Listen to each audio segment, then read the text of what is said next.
Aimee, ipako-contempt ang hindi mag-a-attend ng hearing. Tulfo sa pool. Ayan, pag-usapan natin. Yun nga po sa napagdesisyonan. Alam na po ng mga... Ang taray ng makeup mo ngayon, Claire, buhay na buhay, ha? Talagang pa-makeup mo, tsaka mga pa-attire mo. Ha? Vlogger na vlogger ka dyan talaga, Claire. Sige, pagpatuloy mo yung pagiging fame blank. O, ano ibig sabihin nun? Kayo na mag-husga. Cabinet members natin, ng mga cabinet officials natin, na sapat na po.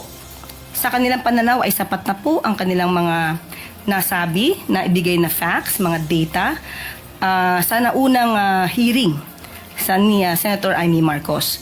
At yun po, at sa tingin po namin ay sapat na po considering the fact na nagkaroon na rin po siya ng kanyang preliminary findings. Sapat. Bakit ba marunong ka pa, Claire? Eh, hindi pa nga sapat, kaya nga may hearing eh. O, di ba? Nako. Na ang Eto yung mga tumatago sa pantalon ng presidente, ayaw umattend ng hearing. Ako kasi nasasabi ko yan, bakit nakakasar? Bakit yung mga vlogger pinipilit yung umattend ng hearing? Even the president himself, PRRD, pinag-attend nyo ng hearing. The vice president, pinag-attend nyo ng hearing. Dapat pag pinatawag, punta. Ngayon, kung pwedeng hindi pumunta, edi sana hindi rin pumunta yung mga vloggers na pinapatawag. Patas lang tayo. Pag kayo pwedeng tumago sa pantalon ng kung sino man, yung vloggers, pagka hindi umattend, contempt, ano kayo? Dahil mataas ang posisyon ninyo? Dahil marami kayong pera? Dahil malapit kayo kay presidente? Dahil sip-sip kayo sa kay presidente? Nyo? Hindi dapat talaga patas tong mga to. Aimee, pa-contempt mo yung mga yan.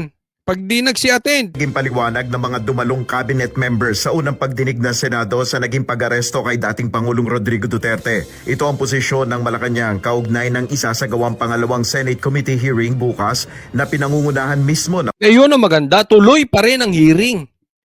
Tuloy pa rin ang hearing. Tama yan, ituloy niya. Nang sa ganoon, pag tinuloy niya at hindi umattend, ipa-contempt. Pa-contempt mo. Pag hindi sila pumayag na i-contempt, magre-react kami mga vloggers. Ba't pag vloggers, sigaw kayo ng sigaw? Gayahin mo si Paduano. Gayahin mo si Abante. Sigaw ng sigaw. Kala mo ang lilinis. Naku, dyan lang ako maniniwala kay Aimee pagka pinakontempt niya yung mga yan. Aimee, pag hindi mo pinakontempt yan, wala pa ring tiwala ang taong bayan sa'yo. O kayo ba? Di ba? Dapat tingin natin kay Aimee na ipakontempt niyang mga yan pagka hindi nagsi-attend. O ilagay nyo dyan sa comment section. Sang-ayon ba kayo na dapat patas ang pagtingin sa vlogger at dyan sa mga sekretary na yan?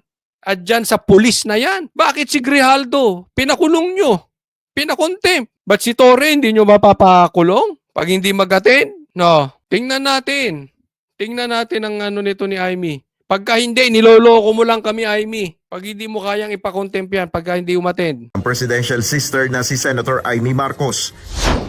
Ayon kay Palace Press Officer Yusek Claire Castro, sapat na ang ibinigay na impormasyon. Hindi, lahat naman niya sasabihin ni Castro, pabor sa presidente. Hindi naman yan pabor sa taong bayan. Pabor lang yan kay Marcos. Doon po tayo sa pabor sa taong bayan.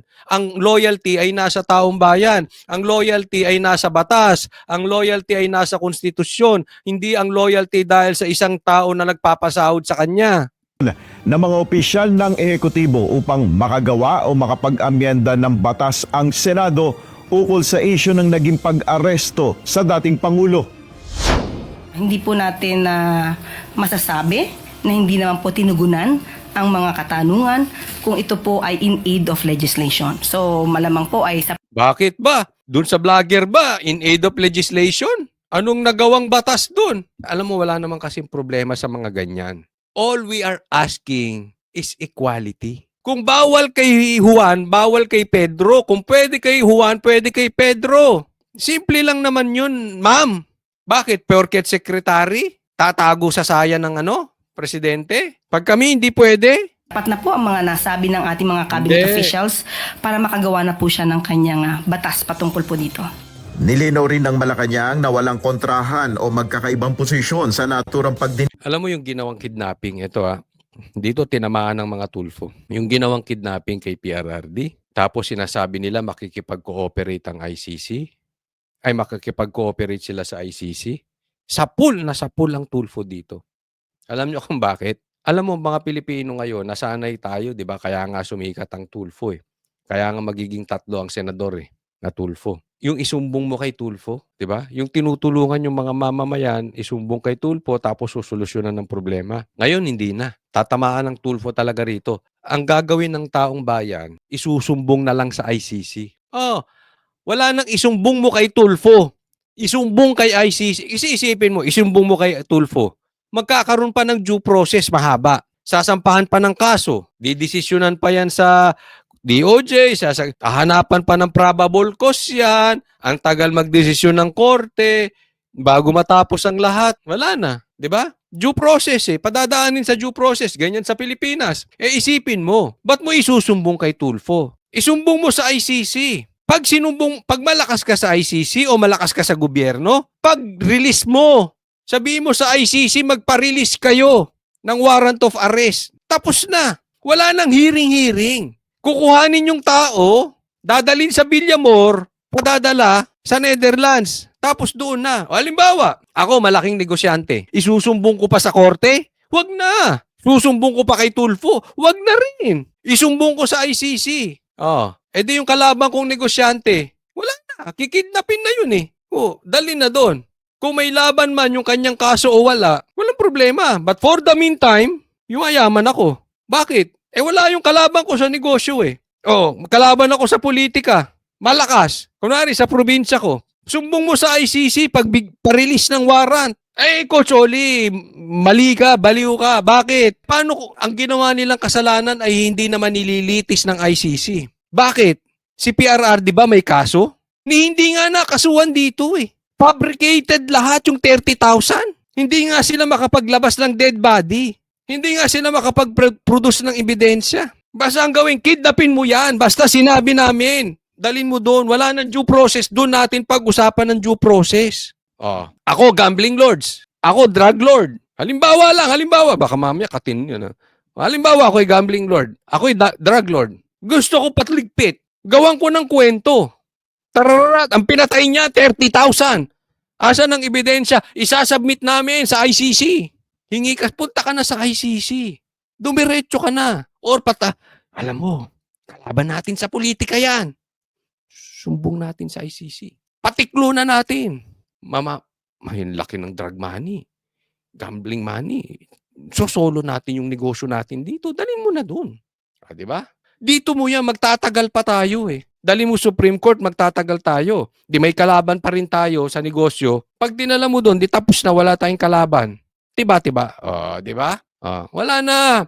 Wala na isumbong sa Supreme Court. Wala na isumbong kay Tulfo. Sumbong nyo na lang sa ICC, tapos ang usapan. Tayo mga ordinaryong Pilipino, kawawa. March 31, nagpadala ng liham si Executive Secretary Lucas Bersamin sa Senado para ipaalam na tinatanggihan ng Malacanang ang imbitasyon ng komite na dumalo ang ilang opisyal sa pagdinig sa Huwebes. Iginiitri ni Yusek Castro na walang itinatago ang ehekutibo na may kaugnayan sa naturang issue.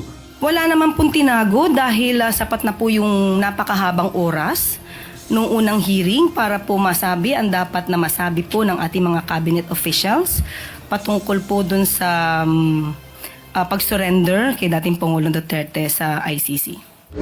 Para sa political analyst na si Professor Dennis Coronacion, dapat tutukan na lamang ni Senator Marcos ang issue ng legalidad ng pag-aresto sa dating Pangulo. Siyempre ang dapat focal point ng kanyang investigasyon ay puro legal. Yung international law at saka ilan sa mga batas natin patungkol sa pag-aresto.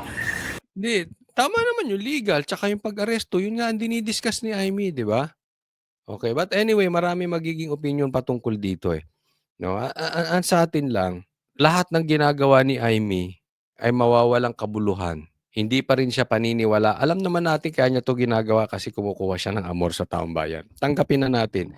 Yan talaga yun. Pero mawawalan ng kabuluhan itong ginagawa ni Amy kung hindi niya ipakokontempt yung mga yan. Kung hindi niya ipakokontempt yung mga hindi atin or hindi niya sisimulan. Sabi nga kung hindi niya papa-impeach si BBM. na may kinalaman ng isang international court o international body. So we're talking about jurisdictions, yung propriety ng arrest, legality ng arrest, kapag may may request ng isang international body. Ayon kay Coronasyon, mahalagang marepaso o mapag-aralang mabuti ang pag-amyenda sa mga umiiral na batas. Tingin ko dapat i-update natin yung mga batas natin patungkol sa mga ganyan. Kasi it doesn't just apply to a former president or to any political leader. Kasi pwede rin naman, sa tingin ko, pwede rin naman ma-arrest ang isang individual. Ako, ayan, katulad niya, no, sinasabi, pwede namang maaaring Na private individual na maaaring mag-commit ng isang pagkakasala na pinagbabawal ng international law. Ayan, pwede mag-commit ang isang pagkakasala individual at ipinagbabawal ng international law. Ang problema kasi dito, kung gagawa pa tayo ng batas, magtatagal. For the meantime, andun si Tatay Digong. At marami pang aarestuhing pulis. 5 pa daw yun, kasama dyan si Senator Bato. Diba? So pag-aabuin natin, amendahan pa ang batas, sa tingin ko mali kayo doon, sir, kasi magtatagal nga. Dapat dito magdesisyon ng korte na hindi po pwede na kahit na may warrant of arrest ang ICC or ang Interpol na wala naman talagang red notice. Okay, but for discussion purposes, kunwari may red notice at meron talagang sinabi na paaresto si PRRD, kailangan dadaan muna sa proseso. Dadaan muna sa korte natin. Kasi kung aalisin na natin yan, ang tao ngayon, lalo na yung mga maliliit, kakawawain nung mga malalaki. Dahil diretso na yan sa ICC, tapos na. It's the same scenario. Tingnan nyo itong mabuti. Kaya yung mga tao ngayon, ayaw na umattend ng hearing din ng mga vloggers. Alam mo bakit? Kasi parang ang kalaban mo dong abogado ay yung mga congressman. At sino ang judge? Yung mga congressman din. At sino magpapakulong sa'yo? Yung mga congressman. Sino din yung pulis? Yung mga congressman. 'Di ba? Unlike sa korte, pwede kang magsalita. Pwede kang mag-present ng ebidensya. Pwede mong tanungin yung kalaban mo. 'Di ba? Pwede mong i-counter. Ikaw ba? Paatinin ka. Vlogger ka. Buti pa nga to sila nakakapagtanong Eto mga sekretary. Pero yung mga vlogger, pwede ba naming tanungin si Paduano? Ba't ba sigaw ka ng sigaw? 'Di ba? Walang hustisya doon Hindi na dumadaan sa due process. Kaya yung hearing doon sa Kamara, same thing parang gagawin sa ICC. Wala nang hearing Basta kukuhanin muna doon na lang. Yun po ang dapat desisyonan ng korte na dapat ipagbawal yun. Dapat desisyonan nila na mali yun, that is illegal. Dapat lahat ng kukuhanin dito for international crime, dadaan pa rin sa due process, dadaan sa korte natin.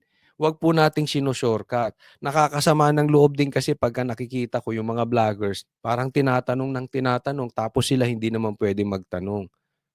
Kaya nga ang sa akin lang huwag niyo ako ipatawag dyan sa camera. Demanda nyo na lang ako. Mag-usap tayo sa korte. Kung sa tingin nyo fake news ako, magdemanda kayo. Simple lang yun Bakit? Kasi sa demanda, makakasagot ka. Pwede mo pa nga silang butatain Di ba? Pag umattend ka dyan sa TRICOM, wala.